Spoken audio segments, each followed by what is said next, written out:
Yo guys, Shadak here. I thought I'd kind of just cover as much as I could with what's been going on in the gaming world lately. Look, it's not going to be anything flashy. I'm not going to show any gameplay videos on the screen, and yeah, because that takes a lot of editing, and I'm just going to kind of keep it as structured and short as possible. So much has been going on in the gaming world. It's absolutely insane. I honestly think it's one of those times where gaming has never been like in a state that that it's currently in. I mean, we got the GTA 6 leaks, we got Sony just ending production of CDs, and then we also just got them spitting in everybody's faces with the terms and conditions. If you haven't read it, please go read the terms and conditions. It's absolutely crazy. But then on the other end, we also have, Xbox kind of they kind of trying to capitalize on what's been happening with Sony and PlayStation, and they're changing certain things in Fable. They have Gamescom coming up in, I think it's 2 days, the 26th, and I'm expectant for that. And then we have like these little bit of insides of everything happening within the gaming world. So it's one of those things that I thought I'd cover and kind of just give my opinion about, because it's always good to just kind of put your hand in the pie, like they say. So let's cover the first thing, and I think the first one is physical discs. Now, I'm a big physical disc advocate, to be quite honest with you. I love physical discs. I love the feeling of, having the physical disc in my hand. And for me, it just means so much more to play something physically. Now, there's been a lot of stats going around, and I'm going to try to keep this video as short as possible, but there's been a lot of stats going around, just in terms of why they stopping physical discs. And most of the statistics we're seeing so far is just US. Now, obviously, the US does account for a big market, but there are a lot of other countries, some of which, as where I am, South Africa, and France, and Netherlands, and all the other countries in between.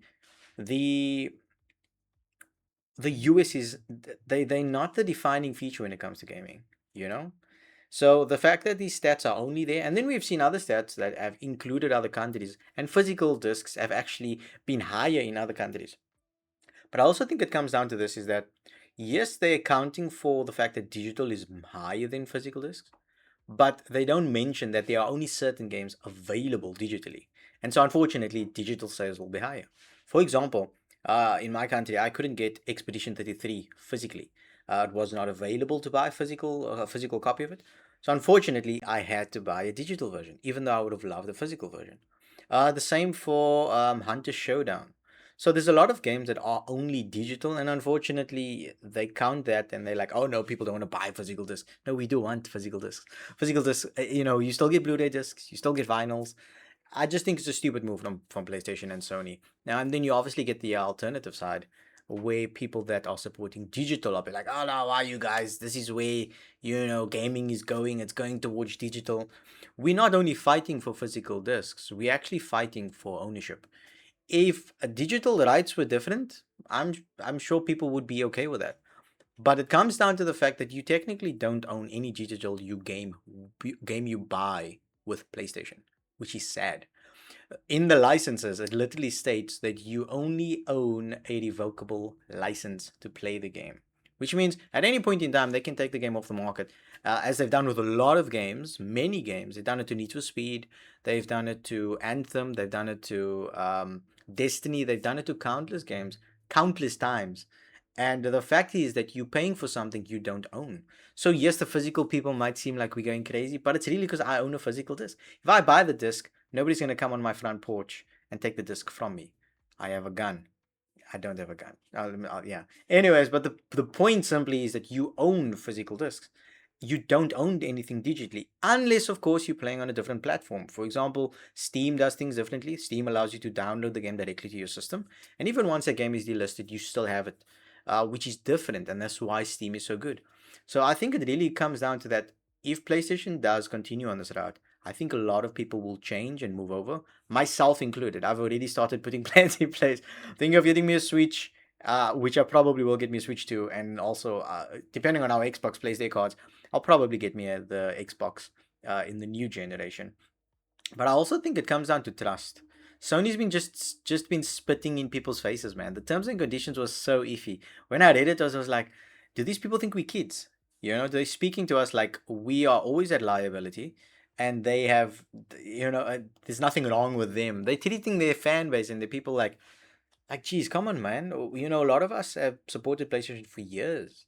We love the console generation. We love the brand, but we're not gonna allow ourselves to be disrespected and just treat it like, okay, we know we're gonna get things right even if you don't buy it. Like, come on, man, jeez, no, no. So it's like iffy, man, and it's again, it's ownership. Ownership matters. When you buy something, you should own it. That shouldn't be hard to understand, and I don't see why anybody is against that. You don't own anything digitally with PlayStation at the moment. Obviously, other platforms are different. I know on the PC side, GOG is making tremendous strides in keeping game preservation alive.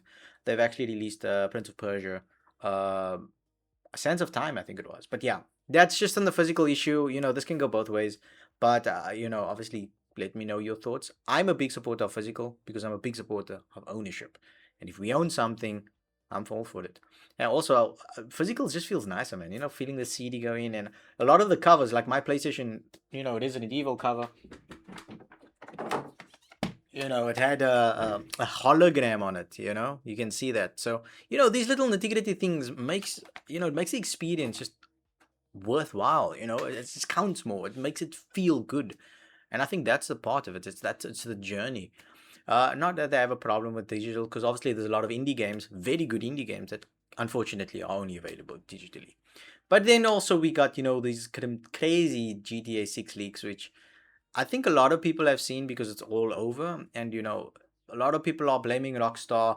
I do think that Rockstar are a little bit, what's the word I'm looking for? I think they're a little bit cocky in the sense that they charge $80 for the standard edition, and then they charge $100 for the edition with everything else on it. So it's almost like that's a lot of money, first of all, for a game that we've seen no gameplay of yet, strictly from Rockstar.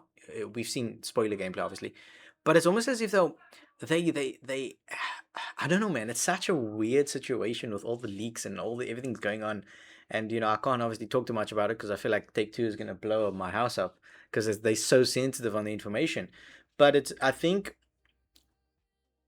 one thing that I would point out is that the leaker made a post and he said, for too long, they've wanted to take ownership away from us. And I don't want to make this sound like a revolution video, but he said for too long they've tried to take ownership away from us. And we've tried the peaceful thing and it hasn't worked. And I really think it comes down to the fact that gamers are to blame for this.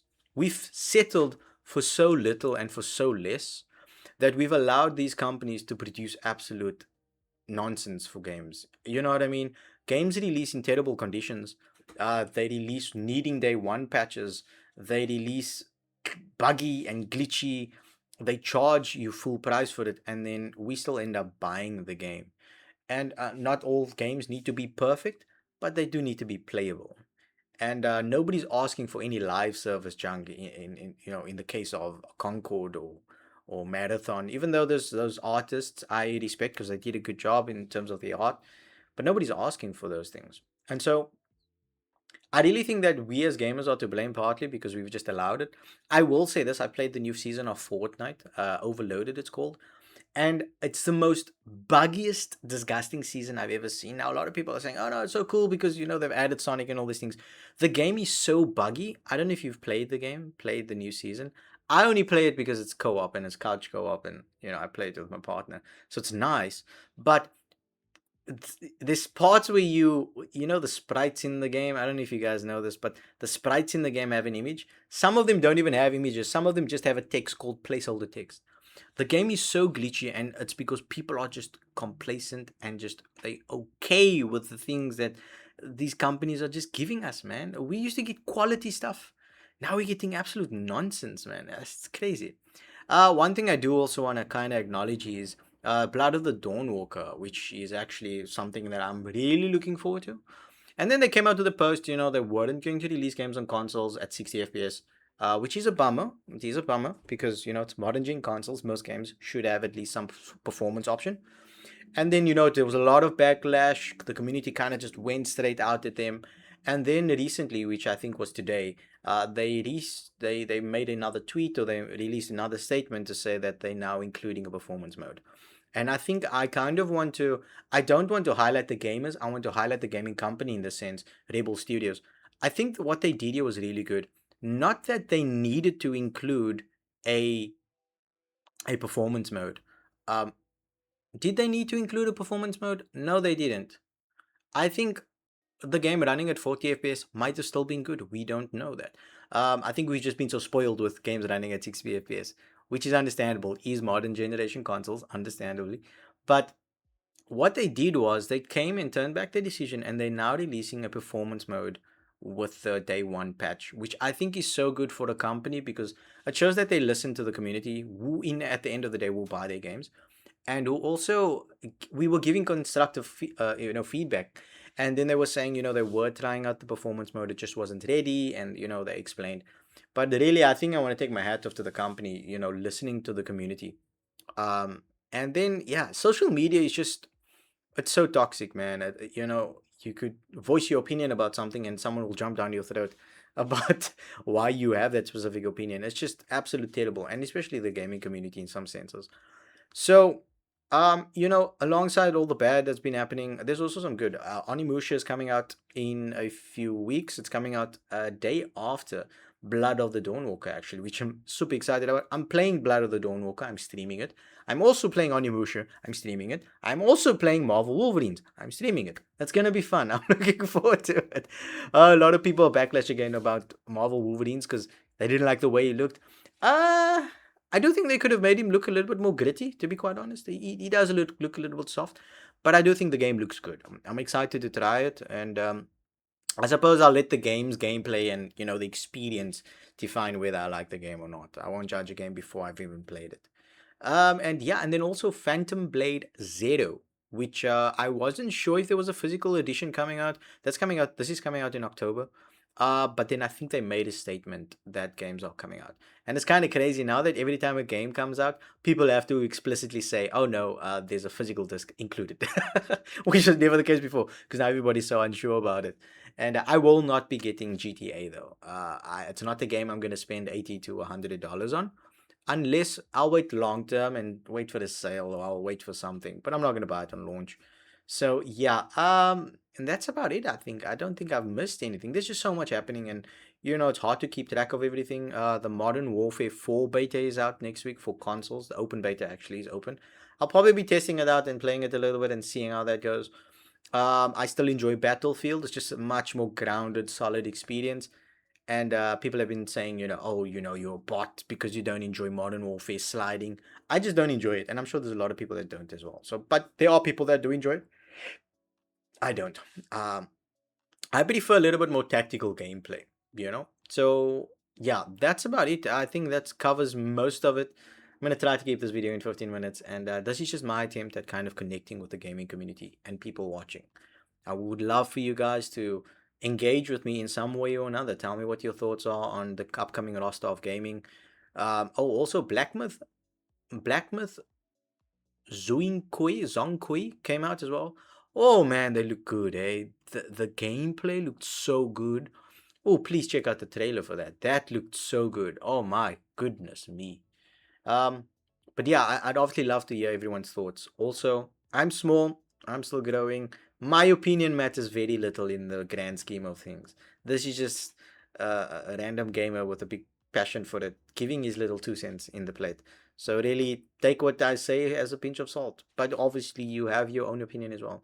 But if you enjoyed what you are hearing, or you kind of enjoyed the vibe and the conversation, please, I'm gonna encourage you to like this video, subscribe, and yeah, engage with me. I think is the biggest thing I actually want. It's more so the engagement. I'm looking for people that are open to engaging, open to having conversations about gaming, because I'm an old gamer. I grew up with PlayStation 1 and PlayStation 2 and Game Boy. I grew up, my very first video game was Final Fantasy 7. You can actually see my Final Fantasy 7, my cloud thing there. So yeah, that's where I'm talking from. I'm talking from an old gamer, not in terms of the newer genre of gaming. So yeah, that's about it. I keep it honest. I keep it clean. I keep it passionate, and I'm just telling you how I see things. So I'd appreciate it if you engage and tell me how you see things. But that's all for today, and have a good day, guys. Have a blessed, what's today? Tuesday, Monday. Have a blessed Monday. Have a great day. Have a blessed week. God bless you guys. And yeah, talk again.